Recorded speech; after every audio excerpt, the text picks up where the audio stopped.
На поўначы сінявокай Беларусі знаходзіцца прыгожае мястэчка пад чароўнай назвай Буцлаў. І хоць у самім мястэчку пражывае ўсяго толькі 560 чалавек, гэта як насельніцтва 2 шматкватэрных дамоў Мінска, людзі якіх маглі б змясціцца ў адзін мінскі трамвай з 3 вагонаў. Але, тым не менш, там зберагаецца сапраўдны цуд. Гэта касцёл у небаўзяцця на свяцейшай панны Марыі. Пэўна, што будавалі яго сапраўдныя майстры сваёй справы. Нездарма слова «буцлаў» у дачыненні да чалавека можна перакласці як «майстар-будаўнік». І вось нашай славутай продкі збудавалі велічны храм, які стаў вядомы на ўсю Беларусь і нават у свеце. 2 вежы касцёла нагадваюць рукі чалавека, які ўзносіць іх да Бога. На правай вежы храма знаходзіцца старажытны гадзіннік. Раз на 2 дні ксёндз-настаяцель узбіраецца па старых сходах наверх, каб завесці механізмы гадзінніка. Яго зрабілі яшчэ 200 год таму, і з таго часу ён адлічвае хвіліны і гадзіны, а тыя пакрысе складаюцца ў стагоддзі. На хорах храма размяшчаецца кароль музыкі – музычны арган. Ён таксама незвычайны. У буцлаўскім аргане ёсць спецыяльны рэгістр – чалавечы голас.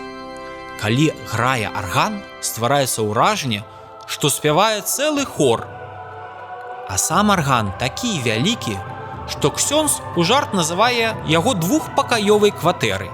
Нездарма самым вялікім інструментам у свеце ёсць арган, які, праўда, знаходзіцца далёка, праз акіян.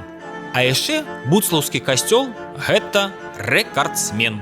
Нідзе ў Беларусі няма столькі аб'ёмных выяў. Паглядзіце на многія калоны, нішы, скульптуры. Вы думаеце, яны сапраўдныя? Не, гэта толькі унікальныя малюнкі, якія ствараюць храм яшчэ большым, чым ён ёсць. Значыць, у Буцлаве працавалі не толькі выдатныя будаўнікі, але і мастакі.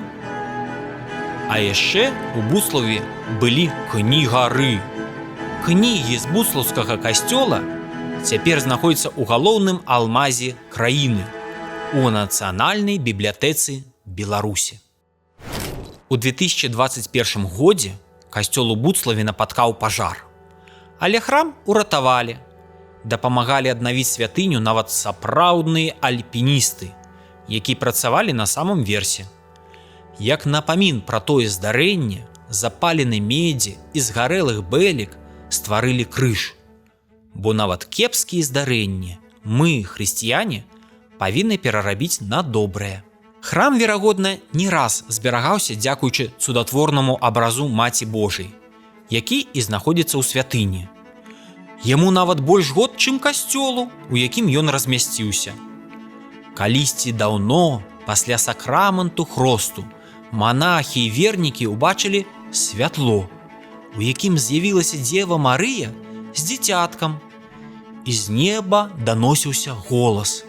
Гэтае месца я выбрала сабе для прытулку грэшнікаў.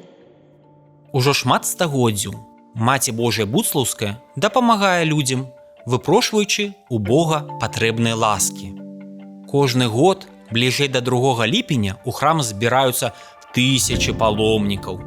Пра гэта дазналіся ва ўсім свеце, бо цяпер фэст у Буцлаве уключаны ў ганаровы спіс нематэрыяльнай спадчыны ЮНЕСКА.